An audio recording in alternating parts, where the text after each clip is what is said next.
Well, welcome back. Now, it is fair to say that in the last video we went through the reasons why we went from a small car to a large car. As you can see, weight is the deciding factor there, and what we'll do now is we'll look at the XC90 and the reasons why I picked that car. But before I do, let me clear something up first. The XC90, the diesel version, is not the one that I actually went to go and get. It was the T8, because I understood that that was a hybrid one and self-charging and all the rest of it, but it's not. And all it is, like most of these hybrid cars, when you start doing a bit of digging, they only actually do 30 miles, because that's what the EU rule was. You had to get from, say, one side of London to the other side, and that was it. So that's all they do. A lot of things have changed since then. Cars now do a bit further, and then you got pure electric ones.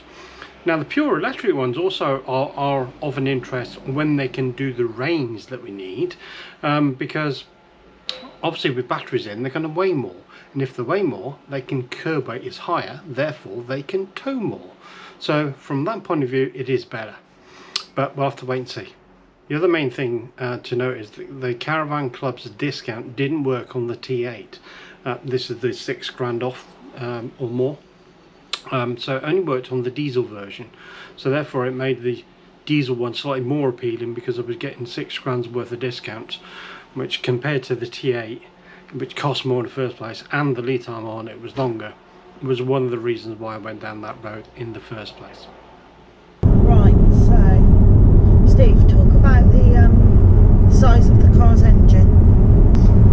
Interestingly, when I went to go and have a look at this one, I thought it's only got a 2-litre engine, but it's a highly strung 2-litre engine. It's really quite quick and very man enough indeed to be able to drag something like this up a hill with the caravan on the back. I mean, we've had no issues at all, haven't we, towing stuff.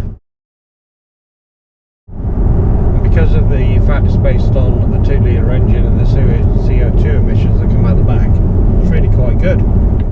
So yeah, tax on larger cars like Discovery and all that lot, they're £1,000 a year or plus.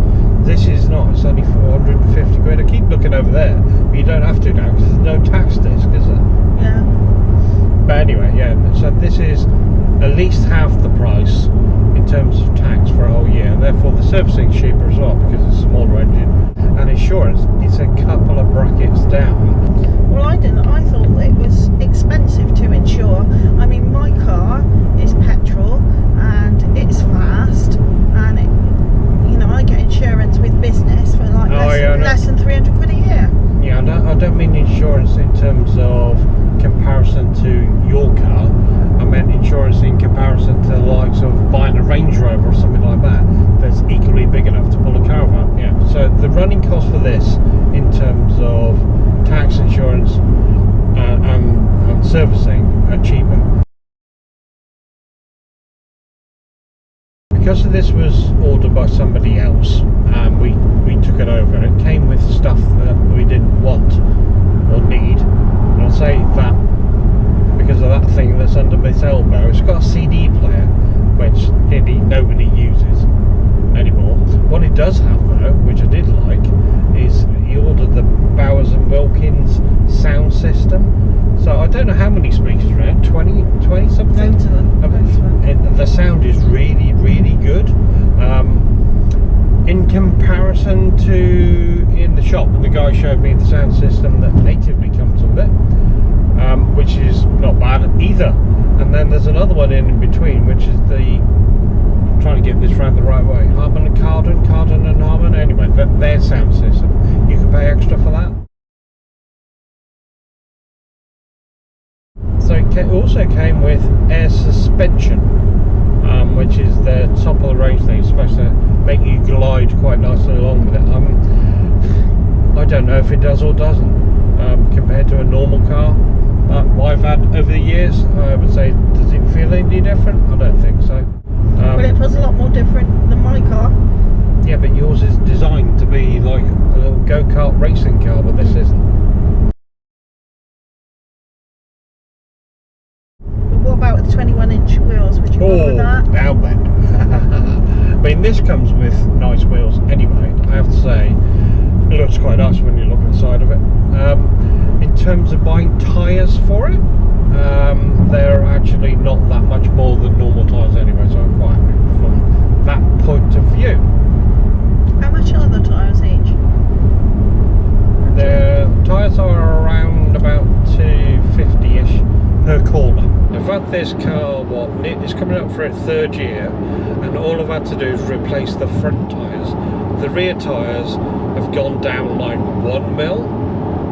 So you were talking about cost earlier, how much is it? I've not had to replace the back ones on this at all. So all I had to do was buy 2 new ones. And by the way, I've got a discount as well from the Caravan Club. They have a discount for, I think it's national tyres. Yeah, it's worth it, isn't it? Yeah, and that got me some more money off. And they sent a man in a van to fix the tyres on the front. Didn't even have to take it to them. Yeah, it was very convenient. I mean, obviously, from a caravan point of view, it needs a tow bar. There's no visible tow bar on this. There's a little button here on the side that you press, and it pops. Tow bar, and it's magnetic. So you just pull it up, and it clicks on. Electrical cable goes in. There is an adapter for that if you want to purchase put a trailer on the back rather than a caravan. And then off comes your little tow ball cover. On again, and then you press the same button, and then it'll just wander back down again, and then you clip it underneath. There's a massive magnet under there to clip it in. That's it. One of the big things about this car when I first saw it was the fact that it's got this massive, I'm going to call it an iPad on its side in the middle of the car. So everything is controlled via touch screen. Okay, this is the infotainment system, and Fiona, if you could just pull back a little bit, and you can see the entire dashboard and see how big it is. It's huge. Basically, it's an iPad sized, but it's obviously on the size. It shows you 4 items to start with, which is sat nav at the top, wherever the meter is. I've got the CarPlay turned on. I'll show you that in a second. But if it didn't have that, it still have the radio, and it would still have a Bluetooth connection to your mobile phone. And then down at the bottom will be some car messages that it happens to have, or what it's talking to. As you can see, this is a video that's on CarPlay. And down at the very bottom here, you can see the individual little tabs. So there's my heated steering wheel, there's my heated seat. I'm going to turn that on to cold air. Do you want some cold as well? Yeah. Why not? There we go. And that's what that is. Okay, so going to the left, so all your radio stuff's at the top. There's your sound experience, so we can have it via the normal stereo in the car. You're going to select which speakers it's going to use, or you can choose the Bowers and Wilkins side of things, but we don't need to worry about that at this stage. So going back to that, this is also how you display all the messages that the car has. They might want to give you those, or the Apple CarPlay stuff you want to turn on. So I've got this set to waves at the minute, but you don't have to. If you have a look at all these are all the things you can have turned on with it. Even zoom, which is interesting. How you're supposed to do video when you're driving, but there we go, it's another story. And then going the other way, remember I talked about all the sensors and things that it has. Even the camera, if I do a camera, I do that 360 view. There's a picture of all around this particular car. One thing I forgot to mention was adaptive bending a headlight, so it even does that when so it aligns it with the steering wheel. Now, if I go back to sat nav for a second, and just bring that up, it shows you where we are in Swindon. But if you come across to my driver display, the actual display that's shown here is a more zoomed in version of it, rather than the full map version. Now, a couple of other things we added to this as well was roof bars on the top. Now, it comes with roof rails, and they're built into the car itself, but roof bars going across the top because we have a top box. The problem with that as well, once you put the top box on, is I can't actually reach them. Do you remember I used to stand on the back tyres to get to the roof box of the Pathfinder? Well, because this has got air suspension, the actual suspension is right down quite low, so you can't even get your feet on top of the tyres. So I've had to have side steps fitted to the side of this car as well, so that I could reach the actual top box. But also, by the way, at night time it lights up as well, so when you, anyway, looks nice. Yeah, but we don't do much pulling things off in the dark, do we? But this is the day of the alsos, because this also does so many other things. What's next on that list? Okay. So as you can see with the mirrors, there is an indication in there that things are in your blind spot, or things getting near you. See, that car's coming, but the orange light's not on. As soon as it's in my blind spot, so I can't see it, it then comes on. So that means it won't pull out. I think that's quite good. And so here's the same thing on the other side with overtaking. Blue car's coming, blind spot's not on. As soon as it goes in my blind spot, there we go. So when you hit cruise control on this, what it does is it produces a picture of a car with a gap that you can manually adjust, so the gap between you and the car in front, and it will maintain that gap and the speed. That's the difference between the old one and this new adaptive cruise control, because even when you're in stationary mode coming up to roundabouts and I can actually press the button and the car will just crawl along at the right speed and then pick the speed back up again when the gap's big enough. Brilliant. I'm going to be crawling up behind somebody, and then everything will happen the minute I hit cruise control. Here we go. So on the left hand side is the dial you're looking at. Just below it you can see that it's already reading the signs. It knows that, and all the GPS is on, so it knows that this particular road is 70 and I'm doing less than that. But if I hit the cruise control now, you'll see that a car's appeared, and just above that there's 3 little bars. Now these are proximity bars. If I just pull back onto the steering wheel, you can see on the top there you've got the ability to decrease, or the bottom increase. So if I do the bottom, just press that for a second, you'll see that it's shot up now to a gap of 4. Now that car's decided to overtake, so I'm just going to wait until it catches up with the one in front. Now it's currently set for 62 miles an hour, that's a bit slow, so I'm going to speed that up. You can see the bottom indication there, it's going up with 5 increments of 5. So I'm just going to increase the speed up to 70, because that's the speed limit on the motorway. It will then catch up with the car in front of me, right, but keep the proximity going. So you can see that it's slowing down again now to 64. Now there's a caravan in front of me, so I'll come down to the bottom here and maintain that gap between us two, and then keep it at 50-90, slowing right down. So I'm not doing anything, the car's driving itself, it's keeping this auto cruise control on.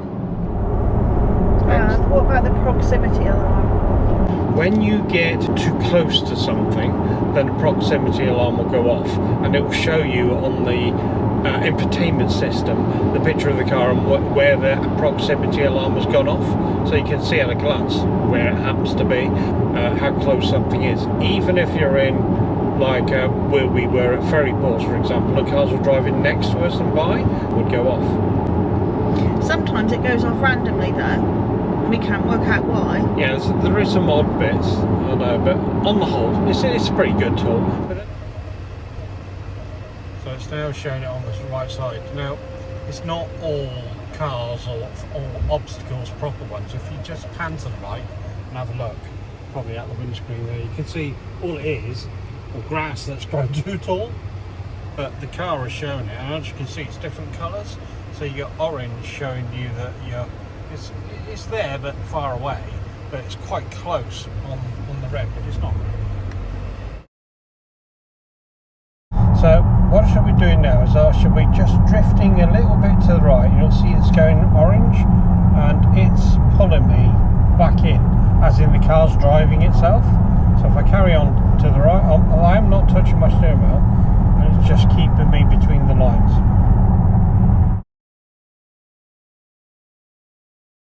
So you can probably see now what we call the heads-up display. Now there is a full heads-up display with this car, with sat-nav and all the rest of it that appears on the screen, but this is the one that hasn't got that, because that apparently doesn't work when you have a heated windscreen like this has. But as you can see, this is me when I'm getting a bit close to the car in front, then it flashes up red. Now I won't be able to show you this because I'm a bit dangerous actually. When we're travelling sometimes with parked cars on the left hand side and we have to wiggle out to get around them, it thinks there's an imminent collision going to happen and it flashes up red and puts the brakes on for you to slow you down. So beware, you might want to turn that particular feature off. Now pilot assist is interesting. It is the ability for the car to self-drive. That sounds weird, doesn't it? It's actually quite scary as well, when you're not used to it. These autonomous cars that they're on about on the news all the time, about, you know, stopping and going around corners and, you know, what happens if somebody steps out in front of you and all that. It just adds scariness to the mix. So if you add sign reading and the fact it says 40 miles an hour and the adaptive cruise control and the proximity alarms, if you added all that together, this car can drive itself. Now it does have a limitation on it. You do have to touch the steering wheel every now and again, otherwise the thing will just turn itself off. Yeah, I find that all very scary. My brain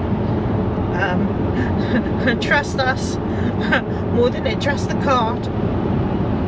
The blind spot indication, none of that and this automated driving works when you got something on the back, so it says trailer attached, or in our case caravan attached. It won't do it. As you can see, there's a bend and I won't be doing it, the car will be doing it. So as you can see, there's an arrow to the bottom left hand side. I'll just indicate that pilot assist is now on and I am loosely touching the steering wheel, and if I come back a little bit, hopefully you can see it both. It's doing turning and keeping the distance all at the same time by itself. So I'm going to have to touch the steering wheel. It's going to tell me again.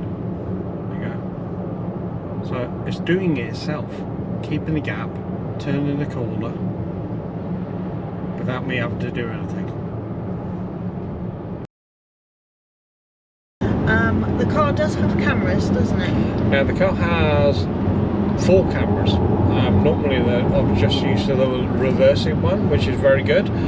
There are lines of tow bar information as well on there, so it shows you what you're joining up to, which is good, so you can see the tow bar from in here on this massive screen. We also have cameras on the front in each of the mirrors, so this is how it does its lane departure thing, so it's watching the white lines as well. But also we have found it really useful for parking this. If you're caravanning, look, put it on tow bar. Would actually show the tow bar if I had it out, but it's not. And you can zoom in on it. Right, I'm looking at the list and the next thing says space. So what you want about there? Does this go off into space? You haven't ever taken me into space. Excuse me? So this was in relation to the amount of space in it. I find it's wider than most cars that I've ever sat in, and also the space in the back. You can easily fit adults in the back of this, no, not a problem at all. And then with the 2 rear seats, which we never have up, because we have a dog, so we got a dog guard and all our stuff in there. It's just cavernous. There are some space that, you know, isn't that great, like the space in the door. I just find that amazing. Store something, that's far too small. Yeah, the cars could easily have bigger pockets. Yeah, and I just think the glove box is okay, but for a car this size, that's quite small too. Anyway, if that's my only niggles. Yeah, true. This is It's quite huge. So as you can see, I've kept the Pathfinder linings. Just move those out of the way, and you can see there are 2 more that you can put up under there. It goes up so far and then clicks up, and then you can put your shopping and stuff in it. It's just a nice little touch, I suppose. And underneath here is all the attachments and cables to hold even more stuff in, because you've got pulleys just on the side there.